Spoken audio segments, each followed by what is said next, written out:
भगवान सूर्यनारायण जी, आज केवल एक बार मुझे विजयी प्राप्त करने दीजिए, फिर मैं आपसे कभी प्रतिस्पर्धा नहीं करूंगा। एक बार विजयी होने दीजिए, एक बार।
अद्भुत। आपका ये पुत्र वास्तव में दिव्य है। धैर्य, सामर्थ्य और आत्मविश्वास का बहुमूल्य संगम है इसके हृदय में। मेरा पुत्र अपने पराक्रमों से संसार में अमर होगा शनि। जैसे तुम्हारी दृष्टि मनुष्य को विकट स्थिति में धैर्य सिखाती है, कर्ण का चरित्र मनुष्य को संघर्ष की प्रेरणा देगा।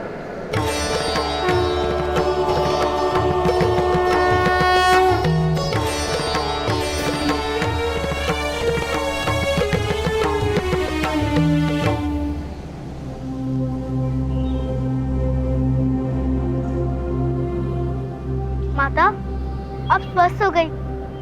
भ्रातागण, माता स्वस्थ हो गई।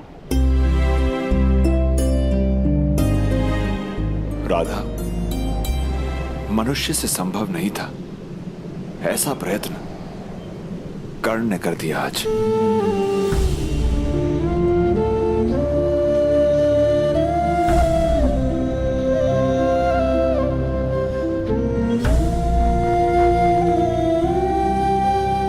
मैंने कहा था ना राधा, कस्तूरी मृग की भांति तुम भी नहीं जानती ईश्वर ने तुम्हें कैसा वरदान दिया है।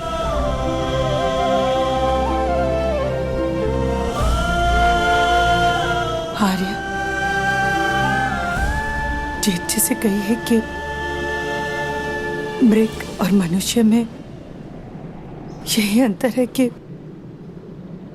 मृग वरदान के महत्व को नहीं जान पाता।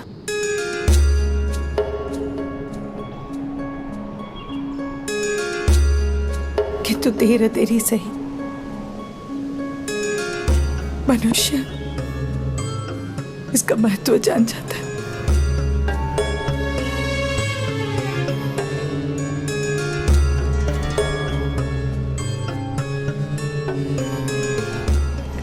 अरे जैसे कहिए कि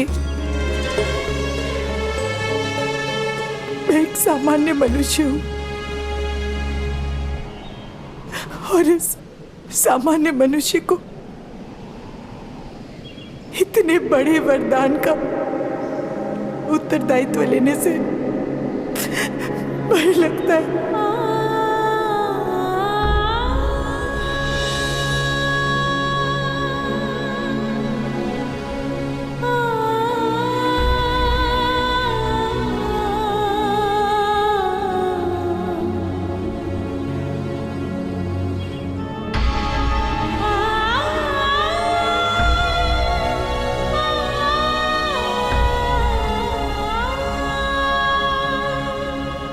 किंतु समय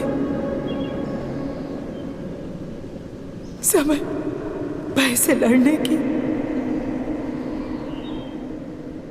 शक्ति दे ही देता है।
कभी मेरा पुत्र नहीं बन सकता आर्य, और इस बालक को मैं प्रेम नहीं दूंगी आर्य। माता, मुझे भी अपने हाथों से भोजन कराओ।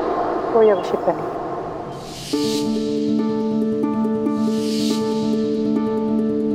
करण को पालना ही मेरे जीवन की एक पीड़ा है। आज रात भर तुम घर से बाहर खड़ी। मुझे क्षमा कर दीजिए माता, क्षमा कर दीजिए।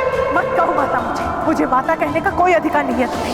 नहीं माता, मैं आपके चरणों में पड़ा रहूंगा, आपका प्रत्येक आदेश मानूंगा, किंतु मुझे माता कहने का अधिकार दीजिए।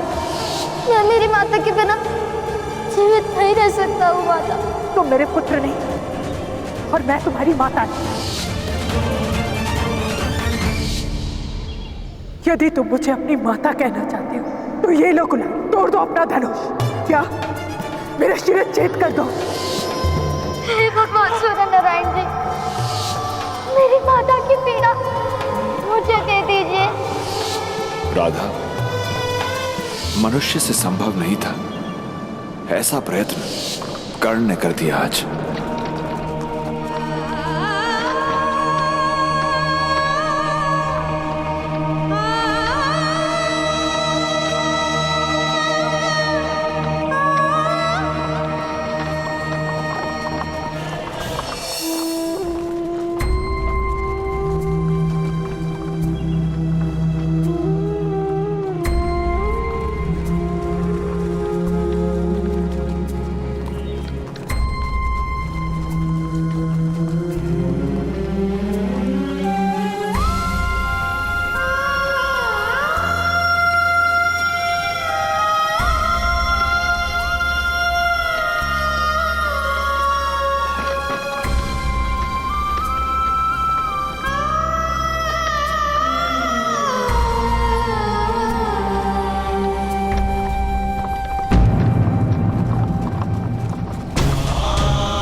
तुम अब सो जाओ, थोड़ा आराम कर। नगर आने में समय है।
माता, यदि आपकी लोरी खत्म हो गई है तो मैं सो जाऊं? नींद उड़ा दी मेरी आपने गाकर। चुप।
वो क्या है?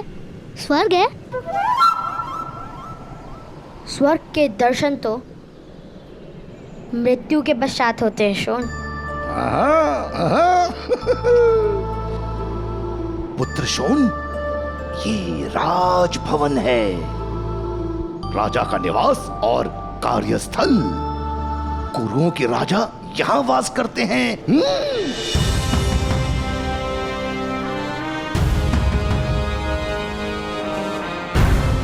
राजा इतने बड़े भवन में रहते हैं तो देवता कितने बड़े भवन में रहते होंगे ताऊ?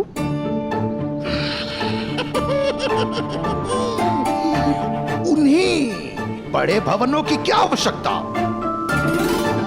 जो अपने आकार से संतुष्ट नहीं होते, वो बड़े भवन बनाते हैं। राजा का भवन राष्ट्र का सम्मान होता है, उसका विशाल होना ही आवश्यक है। भ्राताश्री, बालकों को संतोष सिखाइए, संघर्ष नहीं। संतोष सिखाया नहीं जाता धीरज, संतोष तो स्वयं हृदय में जन्म लेता है। पर तुम कहो तो मैं तुम्हारे पुत्रों को भय अवश्य सिखाऊंगा। भय को पालना नहीं, उसे मार गिराना चाहिए ताऊ। वाह वाह पुत्र, तुमने तो मुझे प्रसन्न कर दिया। तुम्हारा यही भय कुमार गिराने का स्वभाव तुम्हें दिव्य बनाता है। देखो, श्वान की ओर पत्थर फेंको तो श्वान पत्थर की ओर भौंकता है, परंतु सिंह की ओर पत्थर फेंको तो सिंह पत्थर फेंकने वाले पर कूदता है। और तुम वास्तव में सिंह हो। हाँ।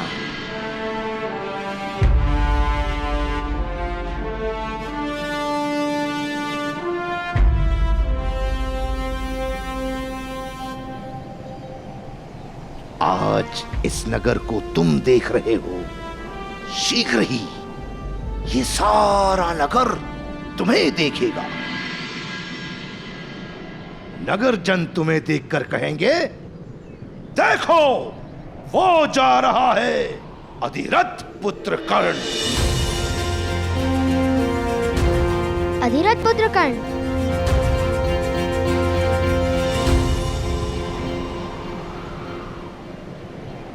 राधे कर्ण, राधे कर्ण।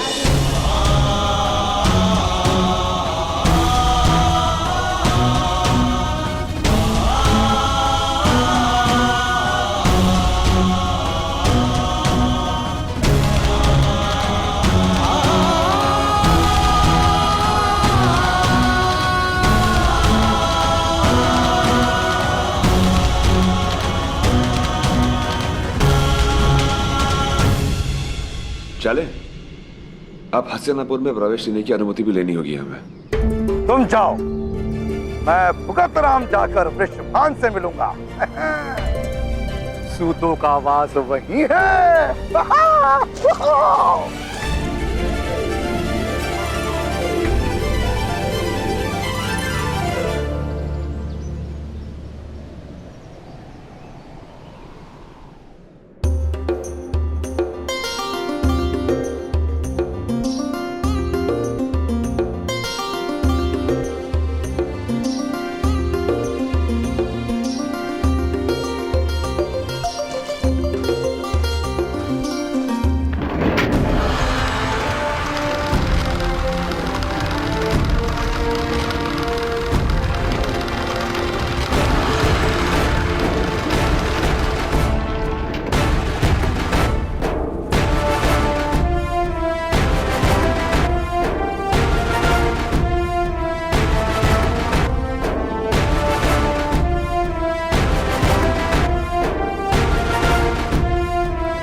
शोन, अपने पिता का हाथ पकड़ो। यहाँ बहुत लोग हैं, अन्यथा मार्ग से भटक जाओगे।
राजापन, क्या ये महोदय वास्तव में इतने विशाल होंगे?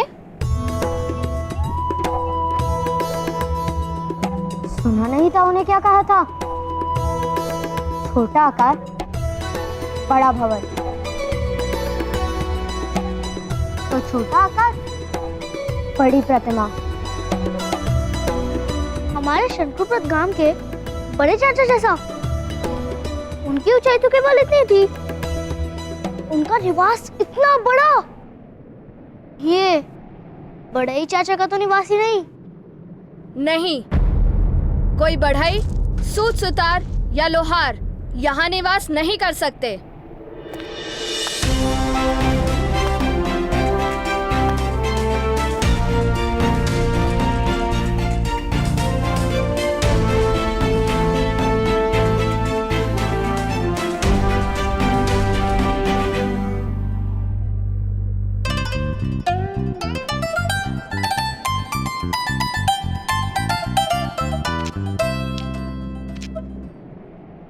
राजभवन में केवल क्षत्रिय ही निवास कर सकते हैं। किंतु कैसे जाना जा सकता है कि कौन सूत है और कौन क्षत्रिय? उनके मुख पर क्या कोई चिन्ह होता है? क्षत्रियों के मुख पर तेज होता है और उनके हाथों में शस्त्र होता है। तुम क्षत्रिय हो? नहीं, किंतु इस समय तो तुम भी क्षत्रिय नहीं। तुम्हारे हाथ में शस्त्र जो नहीं और मुख पर तेज भी नहीं, भ्राताश्री। वैसे तुम दोनों कौन हो? पहले तो कभी नहीं देखा। तुम्हारा नाम क्या है? मैं हूँ शोन और ये मेरे भ्राताश्री कर्ण। मेरा नाम सूचीपद है और मेरे पिता सेना नायक मदन जय की सेना में सैनिक हैं। तुम दोनों मदन जय महोदय को तो जानते हो ना? बहुत बड़े वीर हैं वो। अभी अभी आदिवन से 5 वनवासियों को बंदी बनाकर लाए हैं और गांधार के राजा शकुनी के हाथों उनका सम्मान होने वाला है। आदिवन? वहाँ के वनवासी तो पाताल में उतर गए। तुम किस प्रकार जानते हो? हम भी आदिवन से ही आ रहे हैं। वनवासियों ने हमें भी बंदी बना लिया था, किंतु हम मुक्त होकर आ गए। ओह, तब तो तुमने मदन जय महोदय का पराक्रम तो देखा ही होगा। हमारे महाराज धृतराष्ट्र नेत्रहीन है ना, इसलिए मदन जय महोदय अपने पराक्रम के बारे में सुना रहे हैं उन्हें। चलिए भ्राता, हम भी सुनते हैं। नहीं, शोन, शोन, माता ने साथ रहने को कहा है।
महाराज,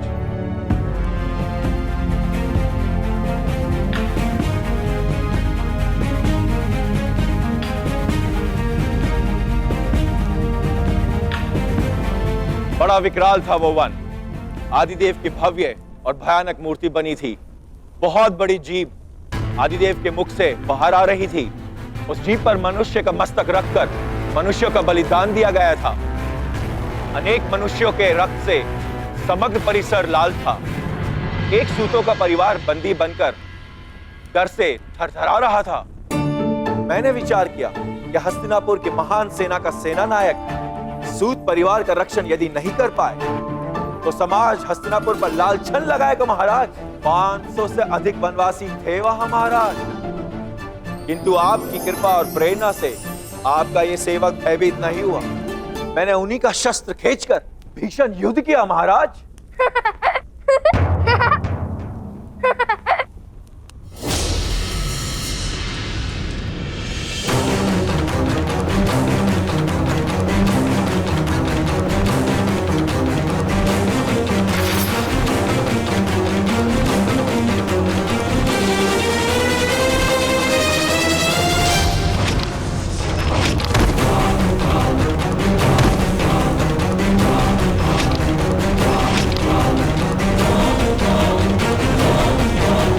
कौन है? कौन है साहब? मोनरोसो, किसने विक्षेप किया? क्षमा कर दीजिए महाराज, मेरा भाई कुछ अधिक हंसता है। मोनरोसो,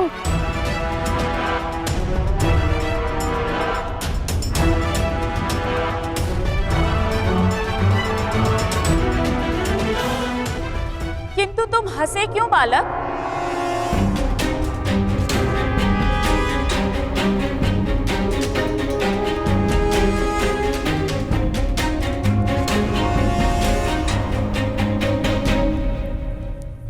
महामंत्री विदुर,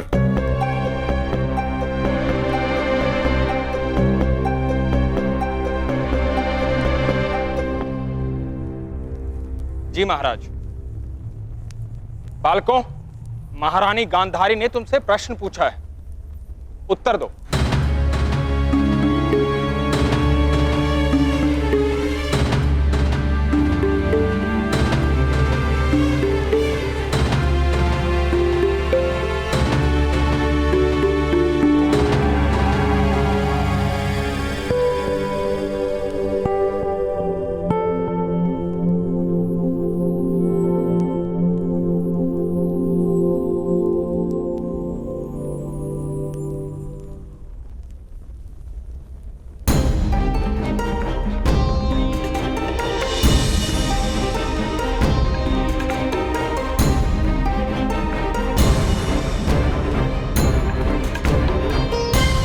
उत्तर दो बालक, तुम हंसे क्यों?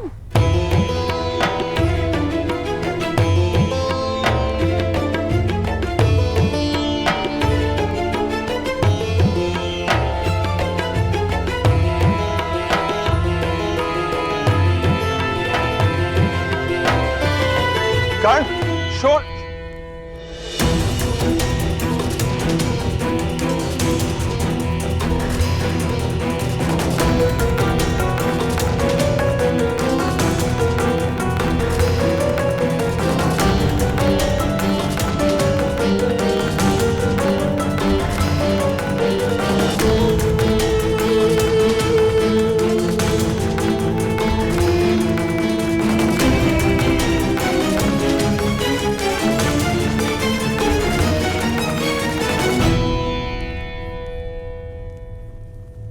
क्षमा कीजिए महाराज, क्षमा कीजिए महाराज।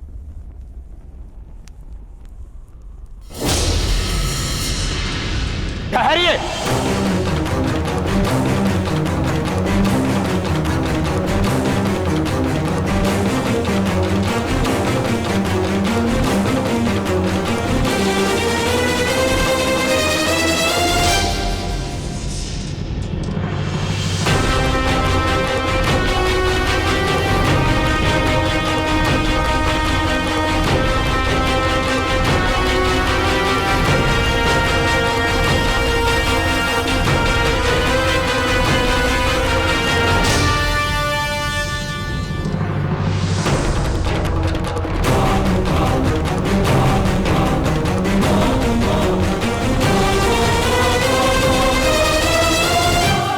उत्तर दो बालक, तुम हंसे क्यों?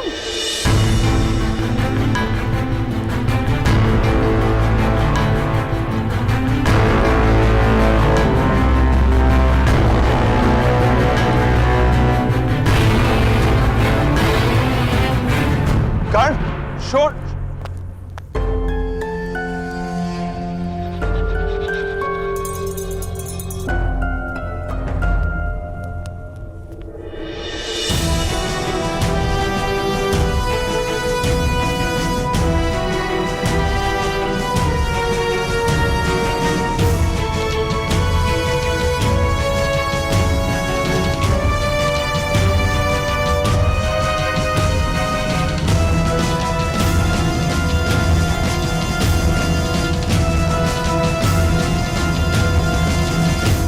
क्षमा कीजिए महाराज, क्षमा कीजिए महारानी।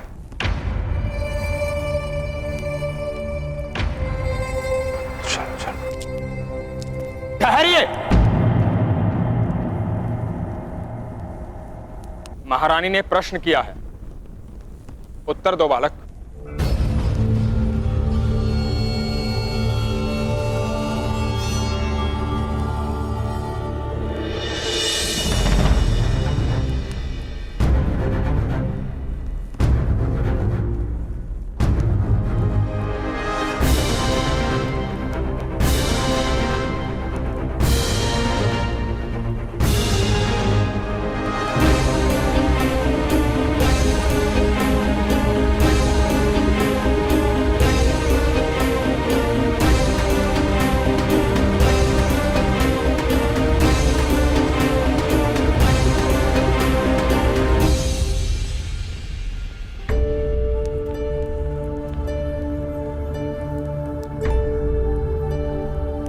हमारे गांव में एक मध्य महोदय थे। वो सदा कहते थे कि मैंने युद्ध में 100 शत्रु के हाथ काटे और 100 शत्रु के पैर भी काटे। तो मेरे मित्र वास्तव के पिता ने पूछा कि तुमने शत्रु के मस्तक क्यों नहीं काटे? तो मध्य महोदय ने क्या कहा पता है? कि वो तो आराम से ही कटे हुए थे।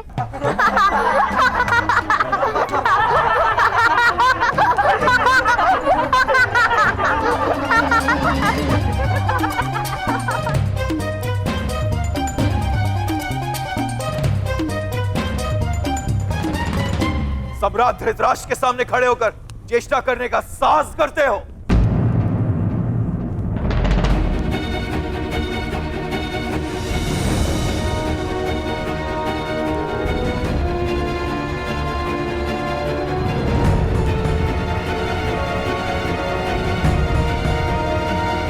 बालक है, उसे हंसने का अधिकार है, किंतु इस प्रसंग का स्मरण क्यों हुआ बालक?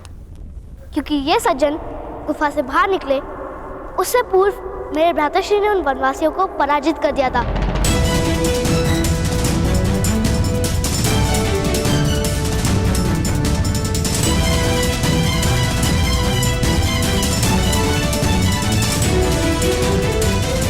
सत्य वचन।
एक अवसर पर शकुनी गांधार की सेना लेकर हस्तिनापुर को पराजित करने ही वाला था।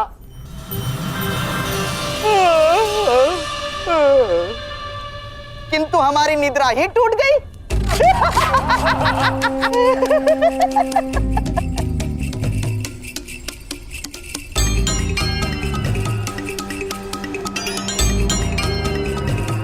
फिर शकुनी ने विचार किया कि सेना की आवश्यकता ही नहीं है। क्यों महामंत्री विदुर?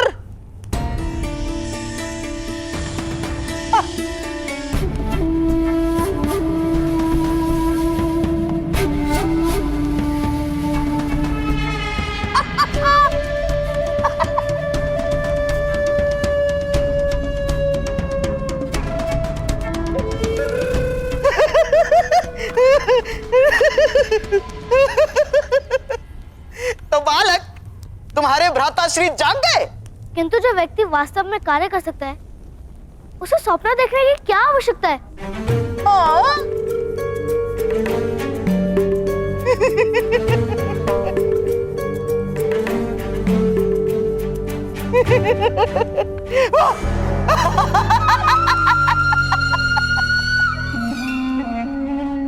बड़े बुद्धिमान मालूम होते हो, हैं?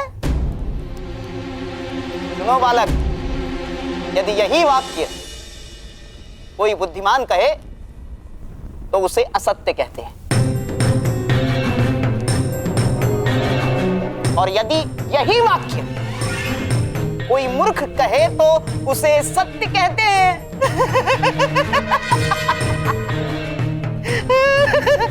तुम कौन हो, बुद्धिमान कि मूर्ख? मूर्ख अपने आप को मूर्ख नहीं कहता, बुद्धिमान अपने आप को बुद्धिमान नहीं कहता।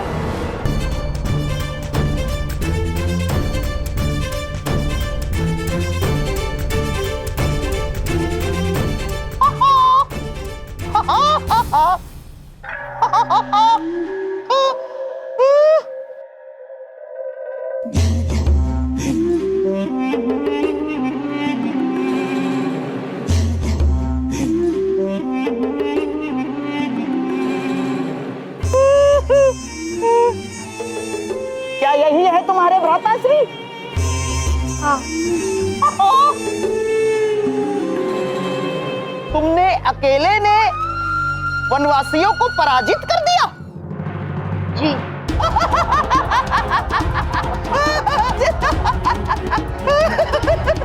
अकेले पराजित?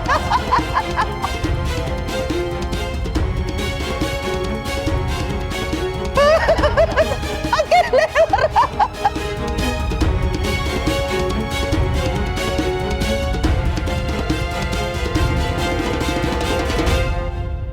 राजा के सामने असत्य बोलने का दंड जानते हो? नहीं, आप बताइए।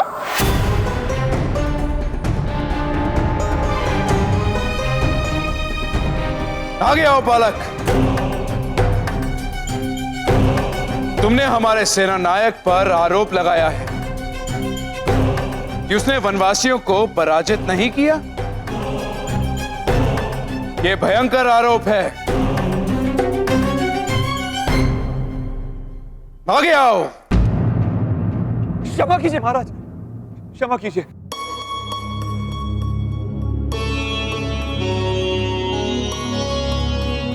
सम्राट, मेरा पुत्र मूर्ख है। हम हसनापुर प्रथम बार आए। वो नहीं जानते किसके सामने मुंह खोला है उसने। क्षमा कर दीजिए। मौन रहो। आगे आओ बालक।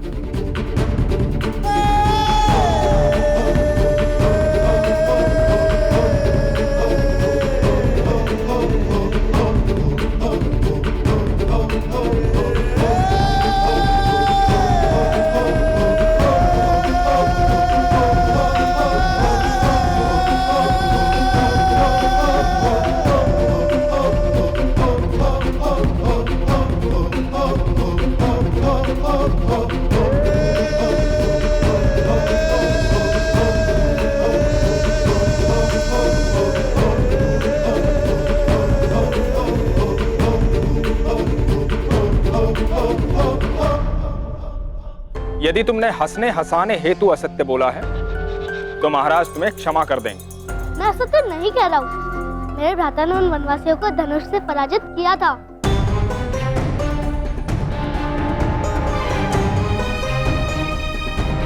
क्या तुम्हारा भाई सत्य कह रहा है?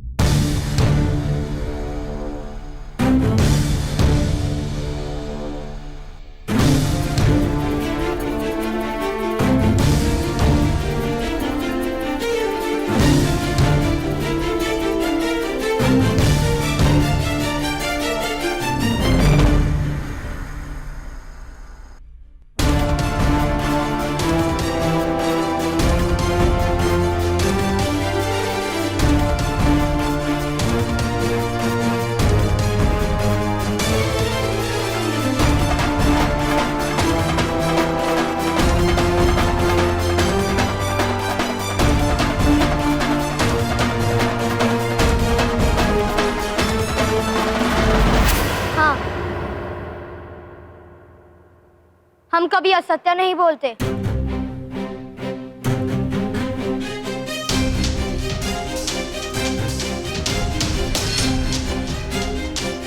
हाँ मंत्री विदुर,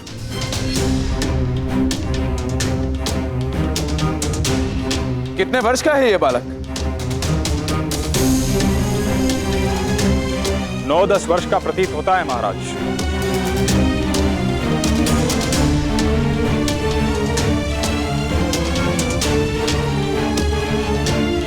किंतु इसके पिता अवश्य ही क्षत्रिय नहीं है।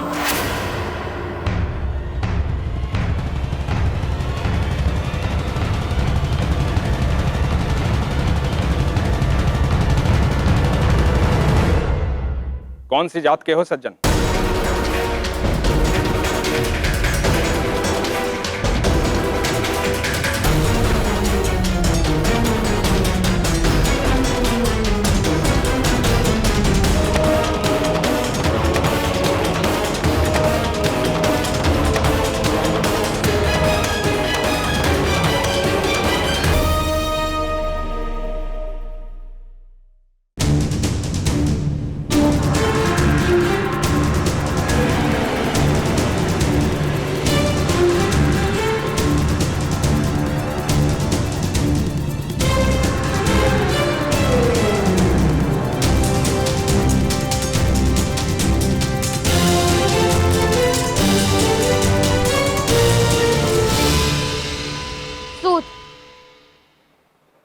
सूत है हम महाराज, सूत है हम महाराज, सूत है हम महाराज,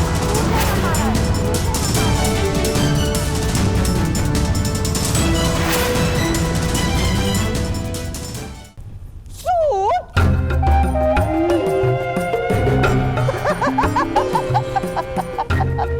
सूत है हम, सूत है हम, सूत महाराज, एक सूत के पुत्र ने धनुष उठाकर वनवासियों को अकेले ही पराजित कर दिया।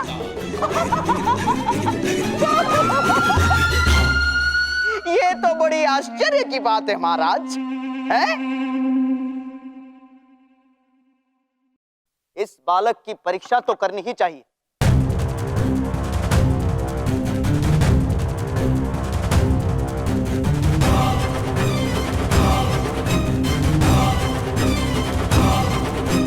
जी महाराज।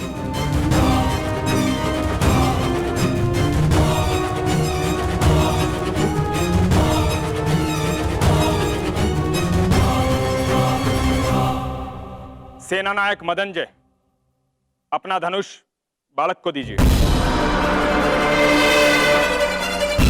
किंतु महामंत्री विदुर,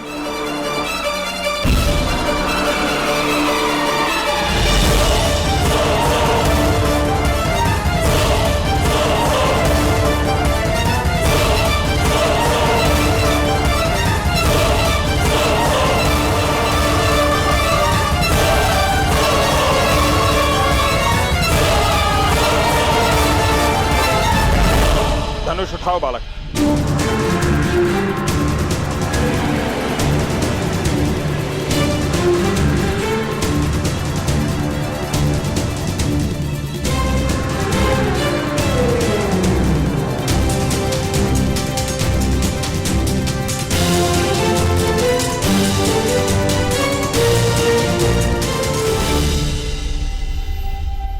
क्षमा कीजिए, मेरी माता का आदेश है कि मैं धनुष को स्पर्श ना करूं।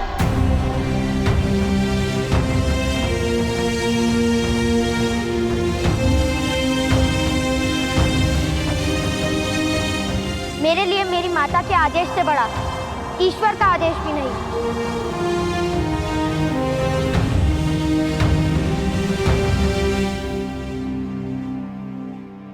तुम्हारा समर्पण प्रशंसा के योग्य है, किंतु महाराज के आदेश के सामने तुम्हारी माता को अपने आदेश में परिवर्तन करना होगा।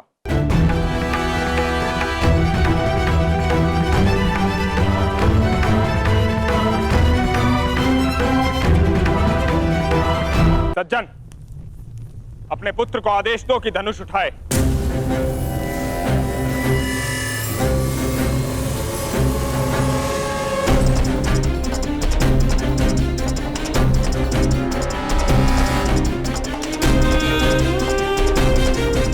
धनुष उठाओ और मेरे हाथों में दो।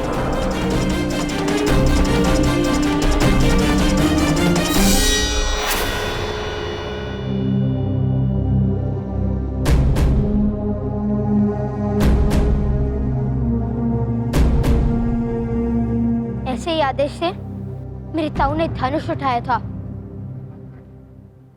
फिर उनका हाथ काट लिया गया था। क्या आप मेरा हाथ काटने की इच्छा रखते हैं? विवाद मत करो, धनुष उठाओ अथवा स्वीकार करो कि तुमने असत्य बोला है।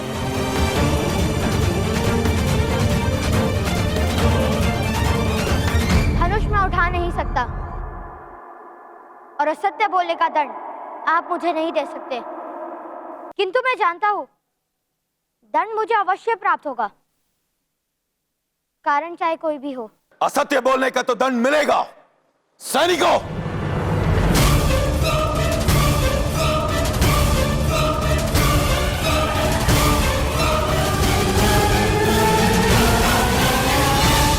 धनुष उठाओ पुत्र कर्ण।